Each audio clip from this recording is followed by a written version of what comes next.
हाय बच्चों, कैसे हो? एंड बच्चों, हम लोग अपना क्लास कंटिन्यू कर रहे हैं। जब लास्ट क्लास में आपने पढ़ा था एक्सेप्टेंस के बारे में, हमने ऑलरेडी ऑफर खत्म कर लिया।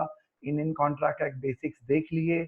आप सभी वीडियोस को अच्छे से देख रहे होंगे, रिपीट करके पढ़ रहे होंगे, रिवाइज कर रहे होंगे।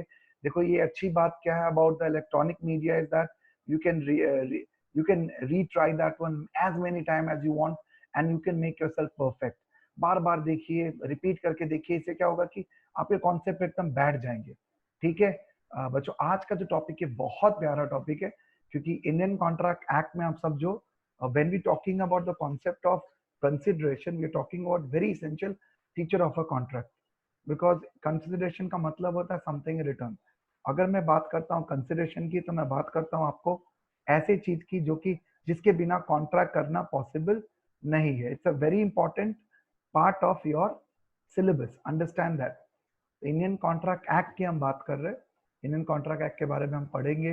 इस वीडियो में हम आपको क्या पढ़ाएंगे? आपको पढ़ाएंगे कंसिडरेशन के बारे में, क्या होता है कंसिडरेशन, क्यों चाहिए कंसिडरेशन। अगर मैंने आपके लिए कुछ किया तो मुझे भी उसके बदले में कुछ चाहिए, क्योंकि कहावत है कि नो कंसिडरेशन नो कॉन्ट्रैक्ट। ठीक है, before I go and start the topic for today, I would like to revise the last class topics which you have done. थोड़ा आपको मैराथनाइज हो जाए, वापिस से चीजें कंफर्टेबल जोन में आपके लिए आ जाए। चलिए, इंडियन कॉन्ट्रैक्ट एक्ट कब आया? 1872 में आया। It applies to whole of India except Jammu and Kashmir. उसमें आर्टिकल 370 वाली बात हमने ऑलरेडी डिस्कस कर लिए, प्रैक्टिकल लाइफ में क्या हुआ था अभी। उसके बाद हमने डेफिनेशंस बहुत सारे पढ़े। 2A में ऑफर पढ़ा, 2B में एक्सेप्टेंस पढ़ा, 2C में प्रॉमिस पढ़ा, और आज 2D पढ़ेंगे जिसका नाम है कंसिडरेशन। इसके बाद हमने पढ़ा कॉन्ट्रैक्ट का डेफिनेशन 2H में, that was contract means an agreement enforceable at law. Agreement हमने पढ़ा, ऑफर प्लस एक्सेप्टेंस को हम कहते हैं अग्रीमेंट। तो हमने ऑफर भी पढ़ा और एक्सेप्टेंस भी पढ़ा।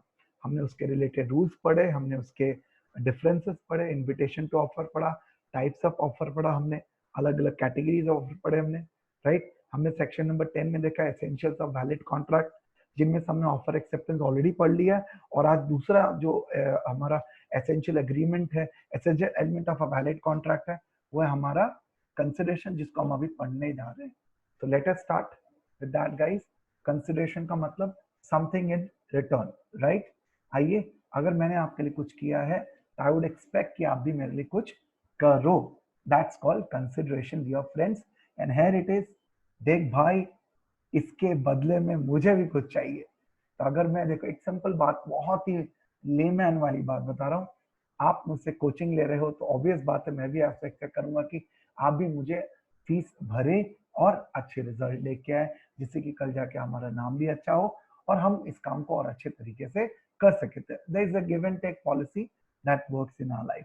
ठीक है, और अच्छे समझना है तो यू सी, देने वाला जब भी देता देता छप्पड़ छपाड़ के। अभी डायलॉग एक पिक्चर का है, आप जानते हो, हेरा फेरी आपने देखी होगी, बहुत ही फेमस पिक्चर है, मेरी फेवरेट रही हमेशा से। और I hope you can say that कि these people have the change life. Section number 2D, section number 2D, दे यानी देने वाला, यानी देना, यानी कंसिडरेशन। एक हाथ से दो, दूसरे हाथ से लो, एक हाथ से दो, दूसरे हाथ से लो। अगर आप कुछ लेना चाहते हो तो आपको कुछ देना पड़ेगा। लेन देन का रिश्ता कभी बंद नहीं होना चाहिए। ये कहावत है सिंपल कि एक हाथ से दो, दूसरे हाथ से लो। सेक्शन नंबर 2D, आपको एक फंडा याद होगा, मैंने बताया था सेक्शन 2 किसके लिए होता है? डेफिनेशन के लिए। और डी, यहाँ सब सेक्शन डी जो है वो कंसिडरेशन को डिफाइन करता है। आइए, देने वाला जब भी देता देता छप्पड़ फाड़ के। नेक्स्ट इज, तो कंसिडरेशन एक essential element of valid contract है। जी हाँ, ये एसेंशियल एलिमेंट है, यानी बिना सर कंसिडरेशन के क्या हमारा कॉन्ट्रैक्ट हो सकता है? नहीं हो सकता। No consideration no contract. Always remember, no consideration no contract, right. Consideration जो है उसका डेफिनेशन 2D में दिया हुआ है। आगे चलते हैं। तो कंसिडरेशन अगर है तो क्या बोलो कंसिडरेशन को? गिव एंड टेक बोल सकते हैं। Of course we can say give and take as example of consideration. ठीक है, तो क्या कंसिडरेशन जो है वो कोई मियर प्रॉमिस कि हाँ मैं आपके लिए कर दूंगा, आप मेरे लिए वो कर देना, इज अ कंसिडरेशन वैलिड? एक वैल्यूएबल कंसिडरेशन होना बहुत जरूरी है। For example, let's say if I से गाइस कि आप मेरे लिए ये काम कर दो। बाद में मैंने अपना माइंड बदल लिया। एक एग्जांपल मैंने नीचे देके रखा है, ए ने प्रॉमिस किया बी को कि मैं आपको 500 रुपया का कोई गिफ्ट दूंगा, और बाद में उसने अपना माइंड बदल लिया, तो क्या आप उसे कोर्ट में ले जाओगे, उसके ऊपर केस फाइल करोगे? नहीं, आप ऐसा नहीं कर सकते, because the law do not permit this. बोलता है there has to be valuable consideration. अगर वो आपको 500 रुपए का देना चाहता है, गिफ्ट देना चाहता है, उसके बदले में उसको क्या मिल रहा है? कुछ नहीं मिल रहा है। आपको याद कीजिएगा हमारी जो कहानी थी मौलवी और फरियादी वाली, वहां पे यही तो प्रॉब्लम था, there was no valid valuable consideration. अब वो दुआओं के लिए आपको पैसा देने तो नहीं बैठेगा ना, right? So that has to be understand as a very important aspect. ठीक है, तो कंसिडरेशन कैसा होना चाहिए? एक वैलिड कंसिडरेशन होनी चाहिए, एक वैल्यूएबल कंसिडरेशन होना चाहिए। चलिए आगे चलते हैं हम लोग। नेक्स्ट आता है एक बहुत फेमस ऑथर है, राइटर है, उन्होंने क्या बताया इसके बारे में? उन्होंने बताया है कंसिडरेशन के बारे में कि भैया कंसिडरेशन का मतलब वो चीज होता है जहां पे एक पार्टी आपको आपका प्रॉमिस निभाने के लिए कुछ देता है और दूसरा पार्टी उसी प्रॉमिस को निभाने के लिए आपसे वो कंसिडरेशन लेता है। तो वो जो कंसिडरेशन आप देते हो और सामने वाला पार्टी वो जो कंसिडरेशन लेता है, so that is the practical example of, you can say that कि हाँ भाई ये कंसिडरेशन है, राइट? तो कंसिडरेशन का मतलब वो प्राइस बोल सकते हैं, वो प्रॉमिस बोल सकते हैं, वो कमिटमेंट बोल सकते हैं, वो काम बोल सकते हैं जिसको करने से आपका काम बनेगा। साहब ने देखो बहुत प्यार से लिखा है, लास्ट लाइन पढ़िए, यहाँ पे क्लियरली क्या लिखा हुआ बच्चों? ये लिखा हुआ है यहाँ पे कि the promise thereof is the price for which the promise of the other party is bought। यानी अगर मैं आपको बोलता हूं कि मैं आपको पढ़ाऊंगा, तो आप मुझे बोलते हो सर मैं आपका फीस भरूंगा, या सर मैं आपके लिए ये करूंगा, या मैं आपके लिए रैंक लेके आऊंगा, या मैं क्लास से टॉप करूंगा, जो भी हो, तो वो हमारे लिए कंसिडरेशन है। देखिए मैं मनी की बात कर रहा हूं, तो ऑब्वियसली 99% केसेस में कोई भी कॉन्ट्रैक्ट, कमर्शियल कॉन्ट्रैक्ट में money is a consideration, but कई बार बच्चों अदर देन मनी भी कंसिडरेशन के रूप में भी काउंट किया जा सकता है, and there is nothing wrong that you can say it. Okay, चलिए इसके बाद तो और सिंपल भाषा में क्या कह सकते हैं हम लोग? तो वी कैन से दैट कि कंसिडरेशन मतलब वो प्रॉफिट, इंटरेस्ट या बेनिफिट जो एक पार्टी दूसरे पार्टी को देता है, जिसके लिए अगला आपके लिए कमिटमेंट उठाने के लिए रेडी है, राइट? या बोल सकते हो वो डेटरेंट, वो फॉरबेरेंस, वो लॉस या रिस्पॉन्सिबिलिटी जो कि सफर करने के लिए सामने वाला पार्टी रेडी है। अब जरा सोचे, एक बहुत सिंपल बात है, आज इंडियन आर्मी में हमारे जवान चले जाते हैं, बॉर्डर्स पे लड़ने के लिए चले जाते हैं। अब बताइए क्यों, आखिरकार ऐसा क्यों कर रहे हैं? जी हाँ, वो पैसे के लिए कर रहे हैं? नहीं, the right answer is not that. उनको वो प्राइड मिलता है, उनको वो शौर्य मिलता है जो कि नॉर्मली बाकी प्रोफेशन में नहीं मिलता। तो वो शौर्य, वो प्राइड, वो badge of honour is a kind of consideration that is matter to you. Yes, तो yes, price, consideration can be anything, can be anything, right? तो प्रॉफिट हो सकता है आपका, किस तरीके का बेनिफिट हो सकता है, किसी तरीके का इंटरेस्ट हो सकता है जो कि आपको मिल सकता है, और सामने वाला पार्टी उसी के लिए आपके लिए कोई काम करेगा। देखो दो बंदे होते हैं जिनके बीच में कॉन्ट्रैक्ट होता है, एक होता है प्रॉमिसर, दूसरा होता है प्रॉमिसी। प्रॉमिस जब देते हो आप, एक होता है प्रॉमिसर, दूसरा प्रॉमिसी, और आसानी भाषा में ऑफरर एंड ऑफरी। तो प्रॉमिसर प्रॉमिसी के लिए कोई काम करेगा, प्रॉमिसी प्रॉमिसर के लिए कोई काम करेगा। तो जो एक दूसरे के लिए काम कर रहे हैं लोग, एक दूसरे को जो रिटर्न दे रहे हैं, दैट्स कॉल्ड कंसिडरेशन। यस, से for example I am offering a coaching to you and you are taking the coaching from me, so I am the promiser and you are the promisee। तो promiser यानी मैं आपके लिए इतना मेहनत कर रहा हूँ, ये काम कर रहा हूँ, तो उसके बदले में आपसे एक्सपेक्ट कर रहा हूँ, so that expectation is what? Consideration to me, and similarly you are expecting the service is your consideration। तो एक बात याद रखना, no consideration no contract। चलिए बहुत ही खतरनाक सा डेफिनेशन है, लैंग्वेज गंदा है, बट आपको मीनिंग क्लियर होनी चाहिए कि what is the meaning of consideration guys. Let's clearly understand it. और जो नीचे फोटोग्राफ है उसको आप अगर आप फोटोग्राफ देख रहे हो तो डेफिनेशन आपके पल्ले जल्दी पड़ जाना है। सेक्शन 2D में बोला गया इंडियन कॉन्ट्रैक्ट एक्ट कि consideration means when eight the desire of the promisor, at the desire of the promiser, the promisee or any other person has done or abstained from doing, or does, or abstain from doing, or promises to do, or to abstain from doing something which act or abstinence or promise is called the consideration for the promiser. बाप रे, जूते दे दो, पैसे ले लो, ये ज्यादा आसान होगा भाई। सलमान साहब कह रहे हैं उर्फ प्रेम, बहुत कॉमन नाम सलमान खान का पिक्चरों में रहा करता था बच्चों। तो प्रेम जो है सलमान, वो माधुरी दीक्षित यानी निशा उस कैरेक्टर के हिसाब से बोल रही है कि भाई आप ये जूते हमें दे दीजिए। तो माधुरी जी जो है वो बड़े मुस्कुराते हुए कहती है कि देखिए जूते तो मैं आपको दे दूंगी, आप मुझे पैसे दे दो, कि ये तो रस्म है भाई, जिसने जूते चुराए उसको पैसे मिलने हैं। तो एक को जूता चाहिए, एक को पैसे चाहिए, तो जूते दे दो, पैसे ले लो, it's consideration to each other. Are you all clear guys? ठीक है, जूते देने में माधुरी को तकलीफ हो रही है, बिना पैसे के जूते नहीं देना चाहती। और ये भाई साहब जो है वो पैसे नहीं देना चाहते, वो चाहते कि बिना पैसे लिए जूते ले ले। तो थोड़ा तकलीफ उनको भी झेलना पड़ेगा, थोड़ा तकलीफ आपको भी झेलना पड़ेगा, लेकिन एक दूसरे को फायदा भी तभी मिलेगा, and that's called consideration. I hope you are crystal clear guys. एक और अच्छा बात, फंडामेंटल प्रिंसिपल ऑफ कंसिडरेशन, कोई भी एसेंशियल एलिमेंट ऑफ कॉन्ट्रैक्ट की बात करो, उसमें फंडामेंटल यानी एक फर्स्ट पॉइंट जो आपके माइंड में आता कॉन्ट्रैक्ट करते समय कि कंसिडरेशन है कि नहीं। No consideration no contract. In law एकदम प्राइमरी भाषा में नो कंसिडरेशन नो कॉन्ट्रैक्ट। कुछ रूल्स, कुछ एलिमेंट पढ़ते हैं। Consideration at the desire of the promisor. अच्छा देखिए, मैं आपको कोचिंग पढ़ा रहा हूं, तो अब आपको जो मैं वादा पूरा कर रहा हूं, प्रॉमिस निभा रहा हूं, तो कंसिडरेशन तो मेरे हिसाब से होना चाहिए ना।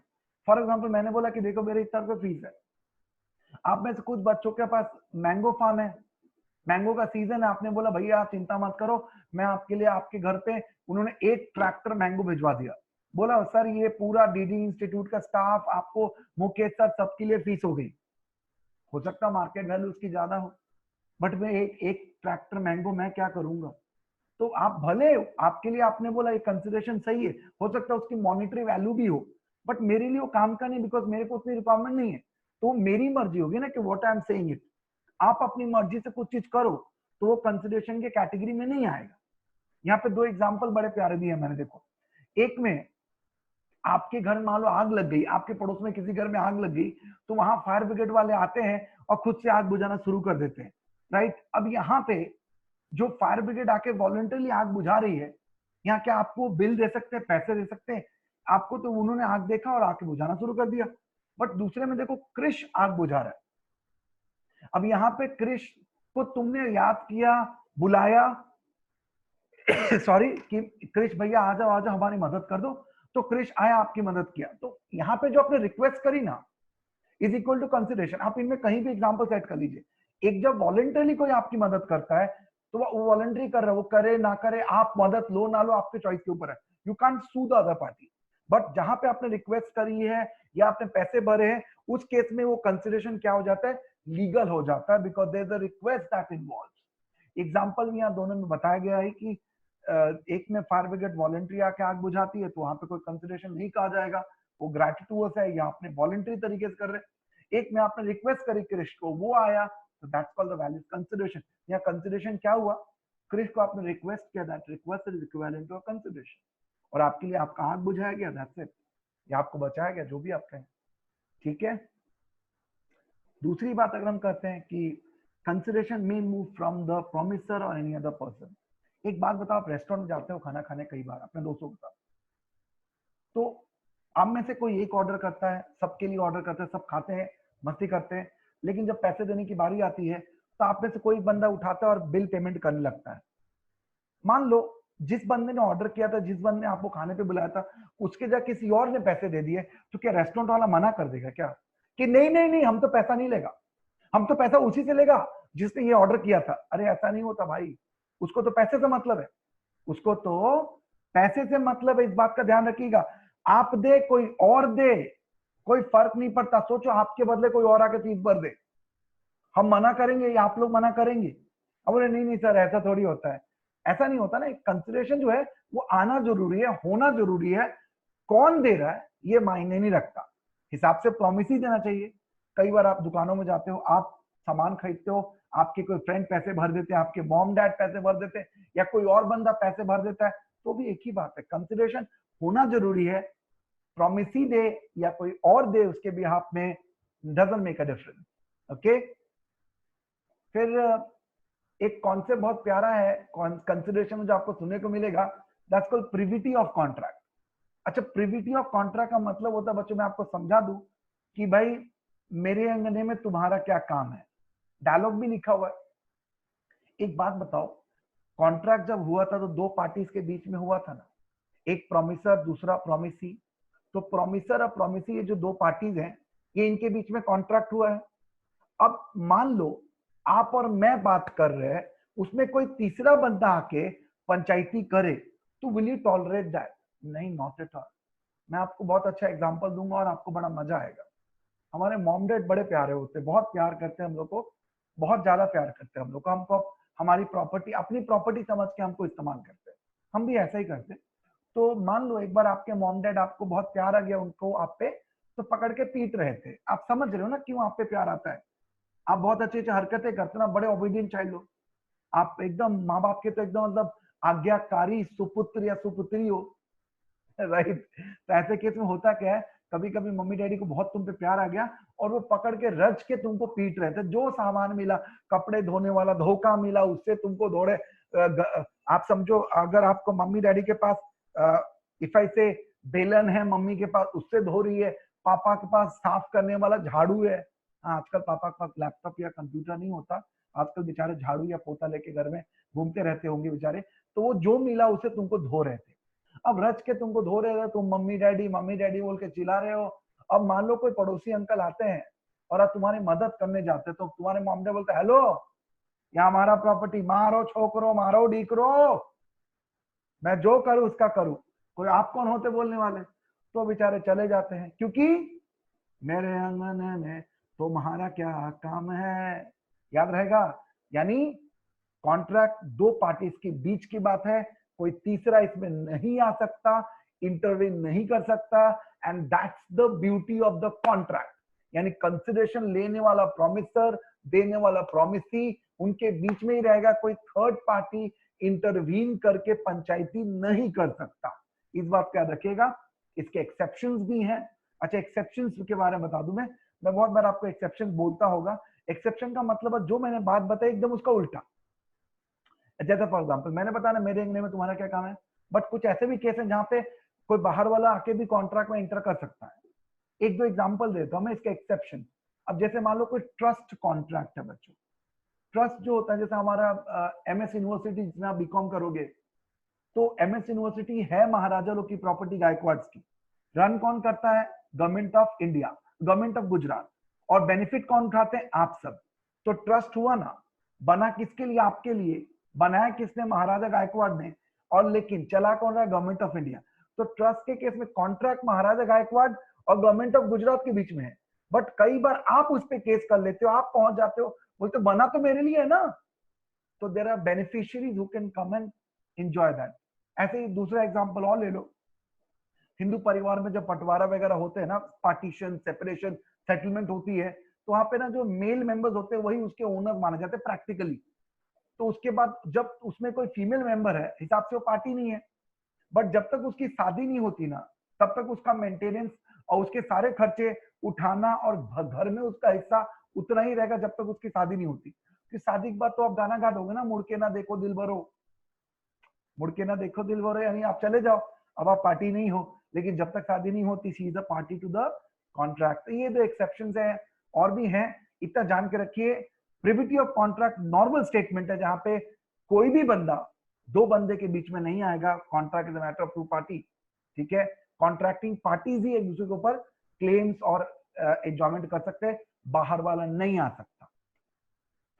काइंड्स ऑफ कंसिडरेशन की बात करें तो तीन टाइप के कंसिडरेशन प्रैक्टिकली होते हैं बच्चों, past, present and future. Past, present and future. जी हाँ, अगर मैं बात करता हूं पास्ट, प्रेजेंट और फ्यूचर, या फ्यूचर, प्रेजेंट या पास्ट, आप कोई भी बोल सकते हो। तो यहाँ पे इसका नाम दिया गया है executory, executed and past consideration. Executory या फ्यूचर, इसका एग्जांपल आप ले लो। आपने किसी को वादा किया कि आप उसे शादी करोगे, तो अब आगे जाके जब शादी होगी, आपने वादा किया, सगाई हो गई, एक्सचेंज हो गया, रिंग सेरेमनी हो गया, बहुत अच्छी बात है, it is absolutely fine, but remember one thing very clearly guys, in that case the contract is yet not performed, it will be performed in future. अभी अपना जो CSET का बैच चल रहा है बच्चों, इसमें क्या हो रहा है, अभी हम भले क्लासेस कर रहे हैं बट एग्जाम हम आज नहीं दे सकते, एग्जाम हम फ्यूचर यानी आगे जाके देंगे, नवंबर 2020 में जाके एग्जाम देंगे, या जो भी हम डेट आपस में म्यूचुअली बैठ के डिसाइड करके देंगे, राइट गाइस। फ्यूचर कॉन्ट्रैक्ट मतलब आज भले उस काम को आप शुरुआत करो बट फ्यूचर में जाके वो कॉन्ट्रैक्ट पूरा होता है। एग्जीक्यूटेड प्रेजेंट कॉन्ट्रैक्ट, इसका गुड एग्जांपल, आप डीमार्ट जाते हो या किसी भी कैश एंड कैरी की दुकान में जाते हो, जहां पे आप क्या करते हो, आप पैसे देते हो और सामान ले लेते हो, पैसे देते हो और सामान ले लेते हो, that's called cash and carry. तो वहां पे सामान आपको रेडीमेड मिल जाता है और आप पैसे देते हो, तो काम खत्म। यहाँ पे ऐसा किसी चीज का वेट एंड वॉच नहीं करना होता है। जितने भी प्रैक्टिकल लाइफ में आप परचेजिंग सेलिंग करते हो are the example of executive contract. यहाँ पे गुड्स रेडी होता है और सामने वाला पार्टी अपना कॉन्ट्रैक्ट निभाने के लिए भी एकदम प्रैक्टिकली रेडी होता है। पास्ट कॉन्ट्रैक्ट मतलब देखो, इंग्लैंड में ना पास्ट कंसिडरेशन को वैलिड कंसिडरेशन नहीं मानते, वैलिड यानी सही नहीं मानते। इंडिया में पास्ट प्रेजेंट फ्यूचर सब चलता है। पास्ट कंसिडरेशन मतलब 1999 में आपने किसी को 10 लाख रुपए दिया था, अब 2020 में वो आपको उसके बदले एक प्रॉपर्टी यानी बंगलो बना के दे रहा है, तो आप वो अब नया पैसा आपसे नहीं मांग सकता क्योंकि आपने ऑलरेडी उसको पैसे दे दिए थे। तीनों के एग्जाम्पल देख लेते।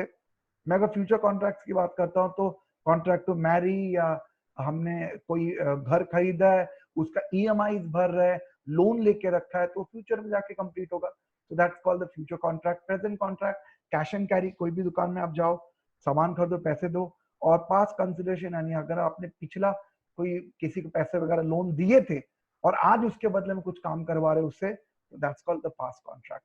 सिर्फ इंग्लैंड में इंग्लिश लॉ में पास्ट कंसिडरेशन और नॉट कंसिडरेशन, इंडिया में तीनों चीज वैलिड है और तीनों चीज को एक्सेप्ट किया जाता है। चलिए दोस्तों, next rules governing consideration. Yes, पहला कंसिडरेशन रूल क्या है भाई, कि consideration must B valuable consideration. मतलब अब एक बात सोचो, आपने टैक्सी रोका, टैक्सी में बैठे, टैक्सी 100 किलोमीटर सफर तय किया और उतर के उसको थैंक यू बोल रहे हो, बोलो भाई थैंक यू सो मच, आपने इतनी मेरी मदद की, तो आपको कान के नीचे थप्पड़ बजाएगा कि नहीं बजाएगा? Is it a valid consideration? No no, of course not. उसको उसका भाड़ा चाहिए भाई, घोड़ा घास से दोस्ती कर लेगा, खाएगा क्या? वैलिड वैल्यूएबल कंसिडरेशन मतलब it should not be a mere consideration, right? It should be something which is valuable to each party, right? क्या हो सकता है, ये मैटर ऑफ सर्कमस्टांसेस के ऊपर डिपेंड करता है। एक प्यासे को प्यास लगी है, आपने उसको ग्लास ऑफ वाटर दिया, is obviously the valuable consideration. किसी बंदे को जिसको मेडिकल ट्रीटमेंट चाहिए, he want a medical treatment, उस समय आपने उसको मेडिकल ट्रीटमेंट दिया, तो that's a valid consideration for him. तो वैल्यूएबल कंसिडरेशन होना चाहिए, मियर कंसिडरेशन नहीं होना चाहिए। दूसरी बात, कंसिडरेशन में बी एन एक्ट ऑफ अब्सटीनेंस और अ प्रॉमिस। अब या तो आप बास्किन रॉबिन्स की दुकान में जाओ, जाके पैसे दो और आइसक्रीम खाओ, या तो आप उसके सामने कॉमेडी करो, मिस्टर बीन बन जाओ, कुछ भी करो, नाचो गाओ कूदो, उठक बैठक करो, जो भी करो, मतलब कुछ तो करना पड़ेगा आपको, तभी आपको क्या मिलेगा, वो कंसिडरेशन माना जाएगा। यानी आपका एक्ट हो या ऑब्स्टिनेंस हो, इट बी, तभी वो प्रॉमिस को कंप्लीट करेगा। जो भी आप करिए, शाम दाम दंड भेद, which is obviously legally acceptable, तभी कंसिडरेशन माना जाएगा, वरना नहीं माना जाएगा। वापिस से बात करते हैं, म्यूचुअलिटी की बात होती है। ऑफ कोर्स, एक हाथ से दो तो दूसरे हाथ से लो। आप सोचोगे सिर्फ मैं ही दूं, आप लो नहीं, मैं ही दूं और आप दो नहीं, कुछ तो नहीं होता। आपका दोस्त आपको पार्टी दिए जा रहा है, बेचारा पार्टी दिए जा रहा, और आप बस उसको थैंक यू बोले जा रहे हो, तो बेटा एक दिन देखना भाग जाएगा तुम्हारे पास से, बोलेगा बेटा वाह मैं ही मिला हूं तुमको। क्या भाई, भले आप थोड़ा दो, कुछ भी दो, but has to be something, right? You can't be always, कहते नहीं कि एक हाथ से ताली नहीं बजती, ताली बजने के लिए दोनों हाथ होना चाहिए, म्यूचुअलिटी होनी चाहिए, राइट? चैरिटी नहीं होना चाहिए, चैरिटी इज नॉट इनफोर्सेबल। आपने किसी को पैसे दे, भिखारी को आपने पैसे दे दिए, ये चैरिटी में पैसे दे दिया। आप एक बार मैं आपको अपनी लाइफ घटना सुनाता हूँ, बड़ा मजा आएगा।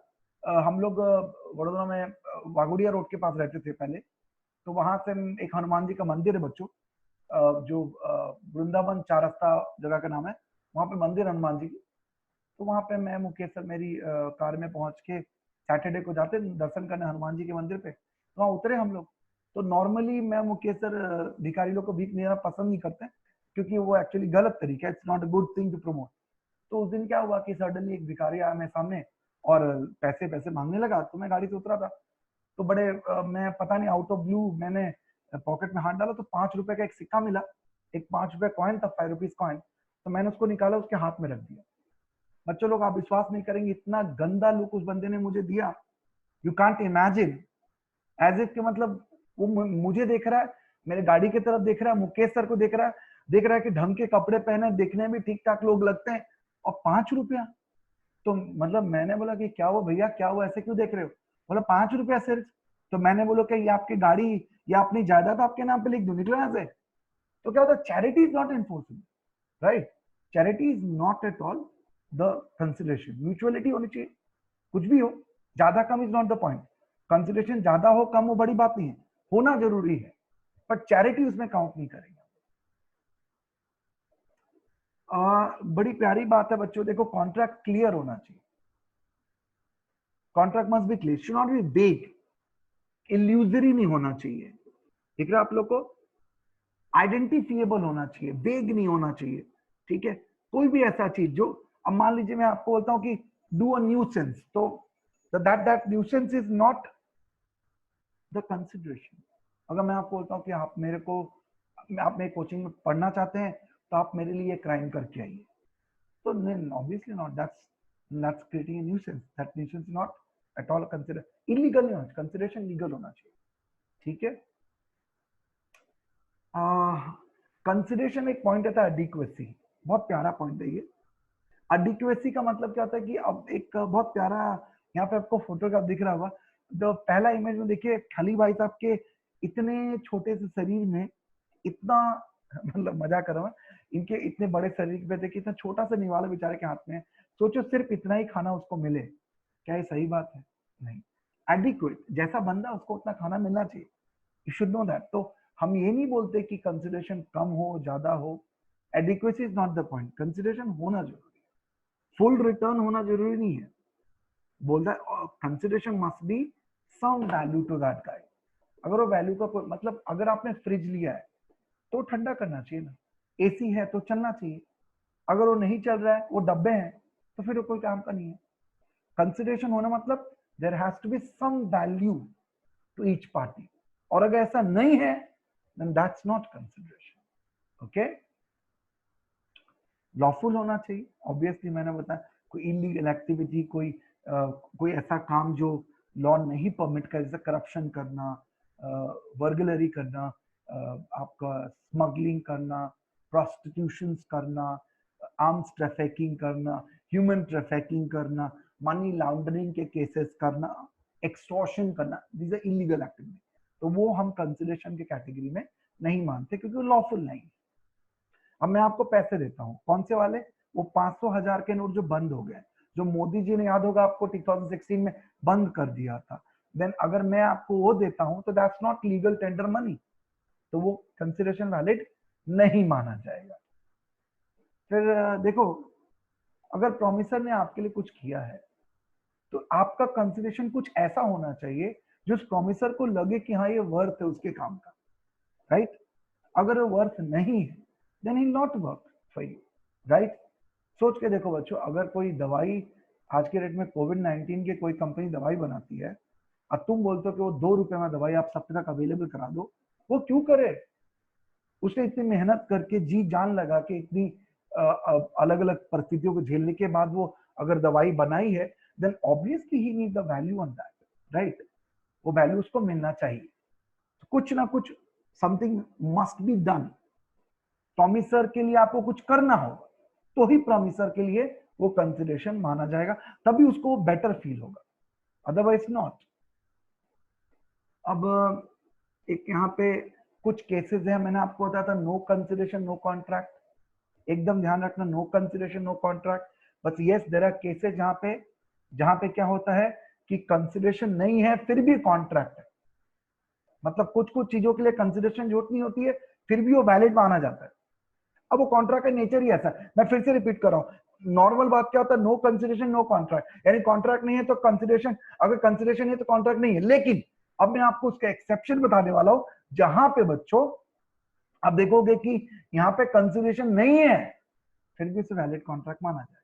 जैसे पहला एग्जांपल, अगर कोई राइटिंग में रजिस्टर्ड, आपको कोई नियर एंड डियर, यानी आपके कोई पेरेंट्स से और mom and dad giving you gift से अ ब्रांड न्यू हाउस आपके नाम पे करते हैं, कोई और कर सकता है क्या?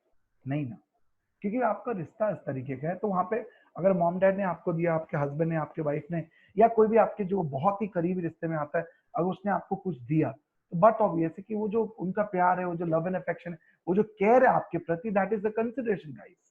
ठीक है, यहाँ पे इवन दो आप उसके बदले उनको कुछ नहीं देते हो, फिर भी ये वैलिड कॉन्ट्रैक्ट माना जाएगा। दूसरा, अगर कोई कॉम्पनसेशन है, अब जैसे मैं आपको पास्ट में कोई आपने काम किया था किसी को, उसके बदले में वो कॉम्पनसेशन आपको दे रहा है, तो कॉम्पनसेशन के लिए कोई कंसिडरेशन नहीं होता। इसके लिए डोंट नीड, आप जैसे कि एम्प्लॉइज काम करते हैं, जॉब करते हैं, और एक्सीडेंट वगैरह हो जाता है या कुछ भी गड़बड़ हो जाती है, उनको जॉब चली जाती है रिसेशन के कारण, और आप उनको कंपनसेशन दे रहे हो, तो even though that's do not required a valid consideration, वो वैलिड माना जाएगा। बच्चों कई बार एजेंट जो होते हैं ना, एजेंसी का काम होता है, promise in writing signed by the person to be charge thereof, that is on agent. मतलब देखो, डेट वगैरह इनका मालिक जो होता है ना, उसके बिहाफ में एजेंट काम करता है। एजेंट जब किसी के बिहाफ में काम करता है ना, तो वो एजेंट जो भी खर्चा पानी करता है, वो ये माना जाता है अपने मालिक के लिए कर रहा है। ठीक है, तो एजेंट के द्वारा कोई भी खर्चा करना हो, तो उसके लिए कोई कंसिडरेशन का हो सकता नहीं, क्योंकि जो प्रोमिसर यानी जिस प्रिंसिपल के लिए आप वो काम कर रहे हो ना, वो जो पैसा दे रहा है उसको, उसको जो फायदा हो रहा है, उसके लिए आपके लिए बेनिफिट, आप तो जस्ट उसके नियर लिंक हो। याद रहेगा आप लोगों को।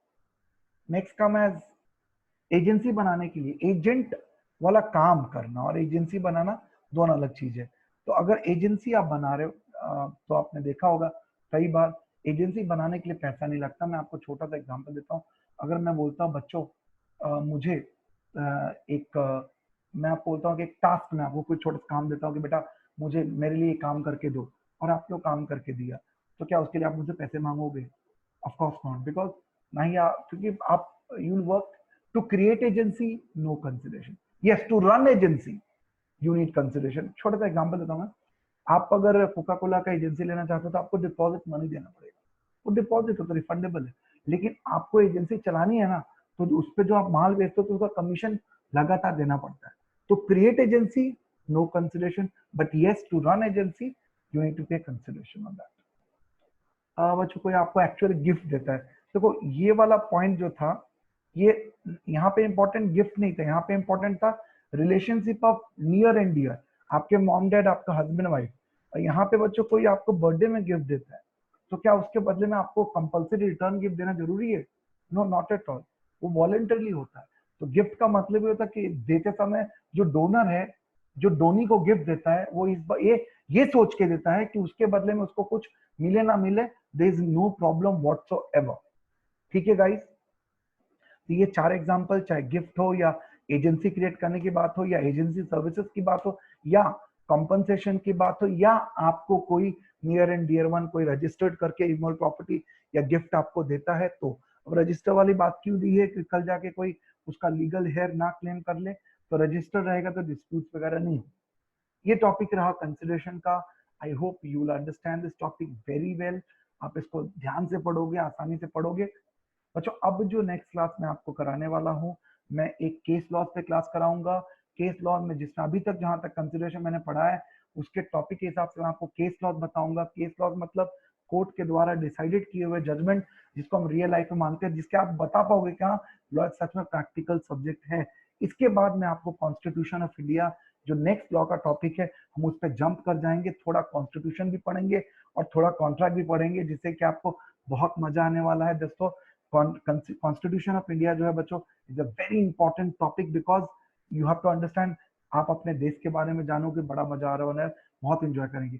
बच्चों इसको अच्छे से पढ़िए, रिवाइज कीजिए। इसमें कोई भी क्वेश्चन या डाउट लगे, आप मुझे इमीडिएटली गेट बैक कीजिए। और दोस्तों मैं पूरी कोशिश करता हूँ कि टॉपिक्स को इंस्टीट्यूट के स्टडी मैट के हिसाब से ही रखूं मैं, तो आपको ये सोचना नहीं पड़ेगा कि इसको पढ़ने के बाद हम किसी और मैथ से पढ़ें। आपको मैं पूरी तरीके से इंस्टीट्यूट के मैथ्स के थ्रू ही पढ़ाऊंगा, but in a way that you love to read. Okay my dear friends, फिर से एक बार 5 मिनट के रिविजन कर लेते हैं।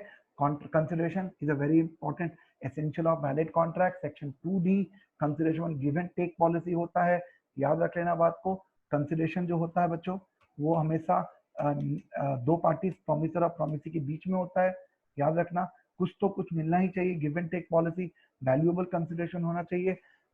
एक बंदा कुछ करे आपके लिए, कुछ भी हो सकता है, profit, interest, it can be any kind of loss benefit to you, that जो आपको मिलना चाहिए, ऑब्स्टिनेंस हो सकता है। जूते दो पैसे लो, यानी डेफिनेशन जो हमने पढ़ा था।